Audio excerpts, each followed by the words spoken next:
As Frank Sinatra once said, regrets, I have a few.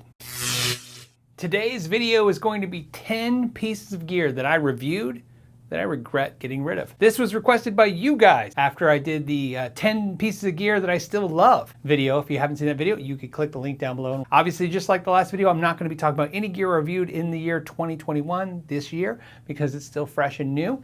And also, I am not going to be talking about any gear that I donated to charity or gave to friends. The reason is because that obviously I made that decision purposefully.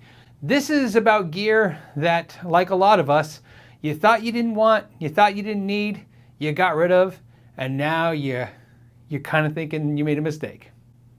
So let's start with number 10. Number 10 is funny because it's my first video I ever made on YouTube. It's the George Benson Hot Rod Deluxe amp video. I decided to review that amp because it was my favorite amp, and I thought, what a great video to do, something I love. In that video, which is a very old video now, you can see that I truly love the amp. So why did I get rid of it? Well, that video kind of got the bug going to make YouTube videos. In other words, I was like, wow, I really had fun doing that.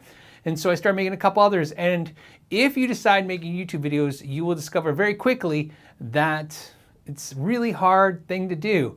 Obviously, for many years doing YouTube, I didn't make anything off the videos, much less, the $8 you eventually get when you do get paid for a video. And I had to sell it. I sold it to take the revenue to invest in other pieces of gear that I could then put on the channel.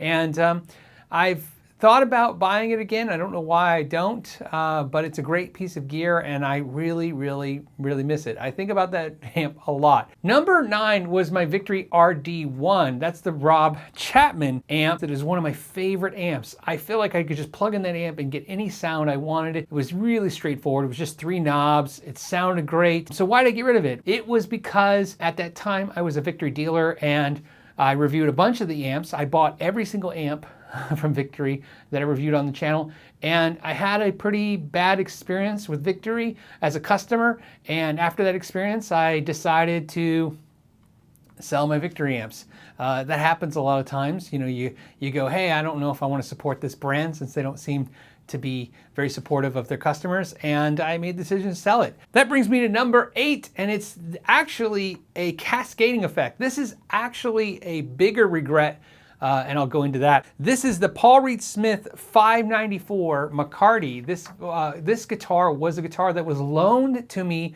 by the PRS sales rep in my area. He said, hey, this is early on in YouTube. He said, hey, I see you're doing YouTube videos. They seem to be doing well. Would you like to borrow this guitar? And I borrowed it and I absolutely loved it. In fact, kind of like the romancing the old memories. I think it was still one of the best sounding and playing PRSs. I just remember loving it. And then at the end, when I was done with the video, I went to give it back and he's like, oh, you can buy it if you want. And at that time, doing YouTube, everything going on in my life, there just wasn't enough resources to buy that guitar. I didn't have anything I could move around at that time. There was just no way to obtain it in the period of time I had to get that guitar. So that guitar had to go and I didn't get to keep it. The reason why that's more important is not that I regret, because I do, not buying the guitar, but later, a year or two later, about 2 years later, year and a half later, I was able to then get the funds to buy a 594. You guys have seen that one. It was a single cut, and it just wasn't the same. It just wasn't the same as that one, and that's why ultimately I got rid of that one, and that's why I don't have a 594 now. I should have bought that one. It was the right one. It was everything about it was just right, and I didn't do it, so that's my regret, not seizing that moment. Now looking back, I guess I was afraid of buying something I didn't need at that time, and now I realize, yeah, I still don't need it, but would have probably saved me money in the long run, and I've been happier. Number 7 is the Godin A6. This is a double regret guitar for me. This happens a lot to us guitar players. I bought it, I loved it, I had it for years. Wasn't using it, sold it. Then later, missing it, I bought another one, this time in Sunburst from Sweetwater, and I did a review of that guitar. And then later, a couple months later, a friend of mine said, oh, I saw that video of the Godin A6, and if you ever decide to sell that Godin, let me know. And it just so happened that he timed that statement perfectly with what I had plans for the next month or two with the channel and how I can invest that money into some more gear, especially around this time. This is definitely when I started investing in the more computers, more cameras, more stuff like that. So that's why it went. Later, after that, those investments panned out and the channel kept growing. I decided to buy another Godin A6, but instead I found a used Taylor T5, and I have that. But I like that guitar, but not as much as the Godin. So don't be surprised if you see the Godin back in the backgrounds in the video or back in the videos again. Number 6 is a really tough one for me. This was definitely a weird decision I made, and I even knew it was a dumb decision when I was doing it. It's my Ibanez AZ that I respectfully call the candy corn. I think it's called Sunset Fade or something like that. That is a Ibanez guitar that's made in Indonesia that I did a review of, and I really got into the Ibanez AZs. I had a Sunburst one, I had the red one, and I had a seafoam green one, all made in Japan. What ended up happening was, obviously, they're all basically the same guitar, and I thought to myself, you know, after a while going, I just need one. So I decided to get rid of them, and I had decided to keep the Indonesian one and get rid of the made in Japan ones. The made in Indonesia one, that one was just the best one of the bunch. It sounded the best, it played the best. And then at the last minute, instead of using the old heart, I used the head, which was dumb, which was the Japanese made one will hold value. It's more unique. It's a discontinued color as well. And so what I ended up doing was selling the 3 AZs and keeping the seafoam green one.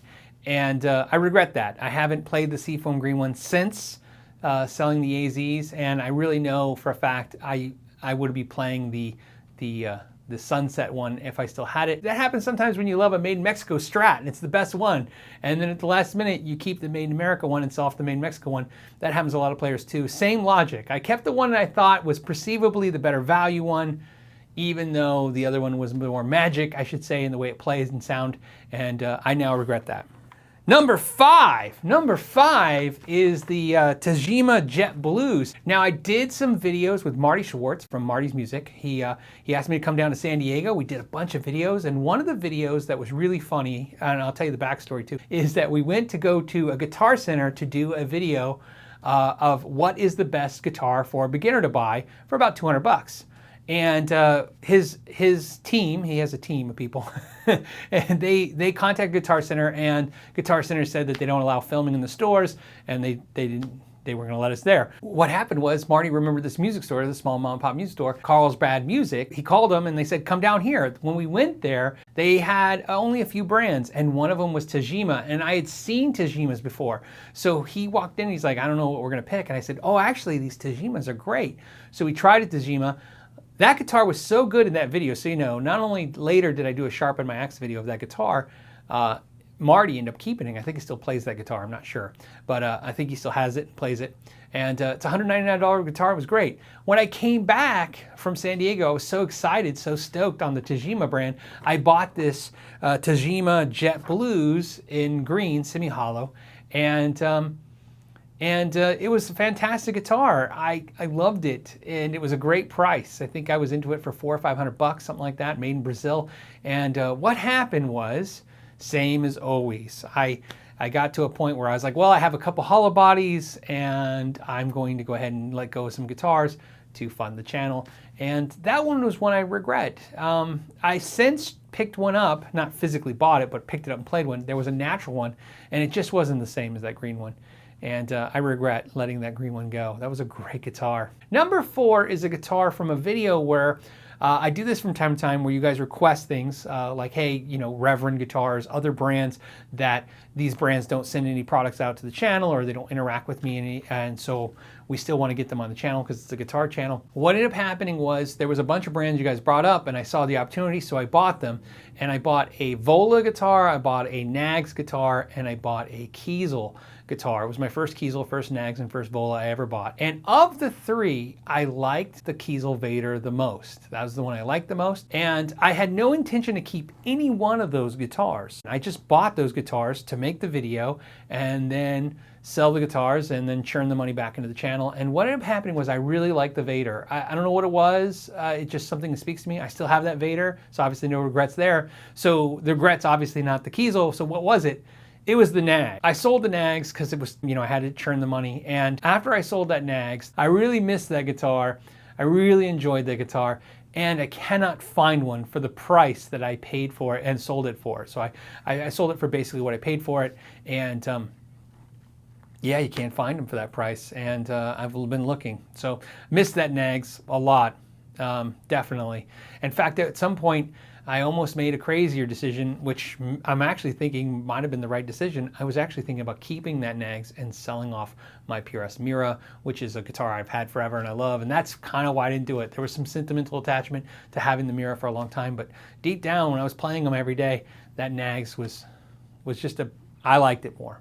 So I definitely regret the Nags. So that brings me to number 3. And number 3 was a video I did last year of the Lizzie Hale Explorer by Epiphone. Anyone who watches the channel knows I don't have a whole lot of, you know, strange shaped guitars. All of them are basically Strat or Les Paul style guitars. I really do want some more pointy guitars, you know, to try them and play them, try to see what I'm missing. And the Explorer that they sent me, Epiphone sent that guitar, was one of the first Explorers I had played that wasn't heavy. I liked it. It was really light. It played great. It sounded great. In fact, because of COVID, they couldn't take the guitar back. In other words, I went to ship it back and they didn't have a way to process it, so it got to stay with me and I got to play it the entire time.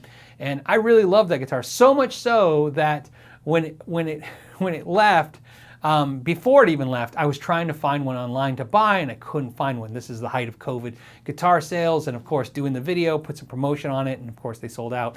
If I was smart, I would have looked for it before I released the video, and just couldn't find one for sale anywhere, and kept looking, I still can't find one.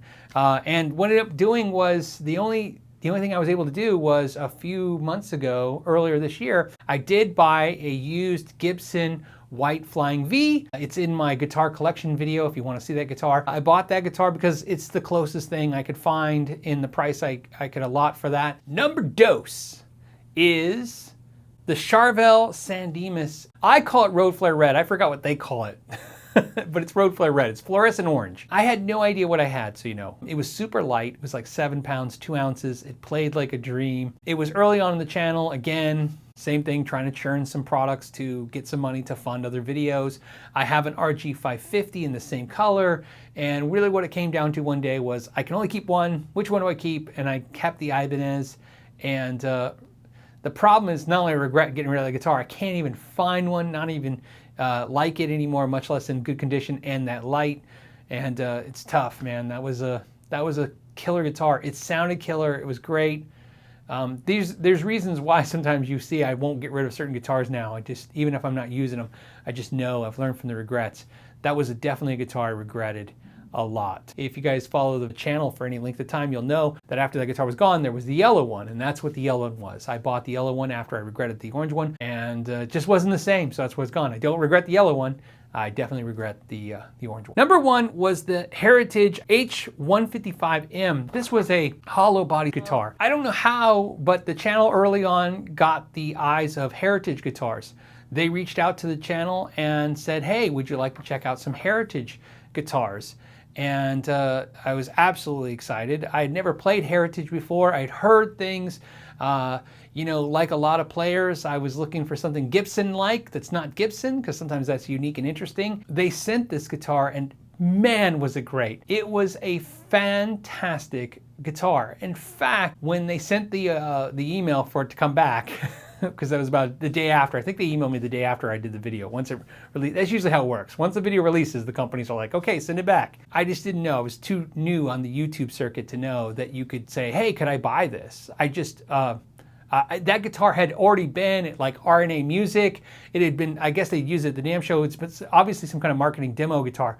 I knew that, so I didn't think about like, hey, if I want to buy this, can I buy it? I don't know if that would be possible to even buy it to this day. But I regret not only that guitar being gone, but I regret not asking if I could buy that guitar.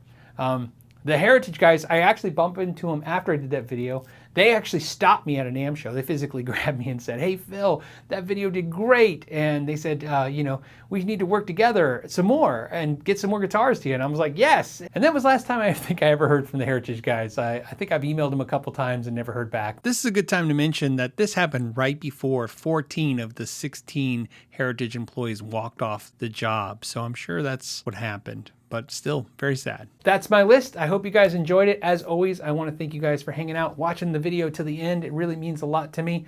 Until the next time, know your gear.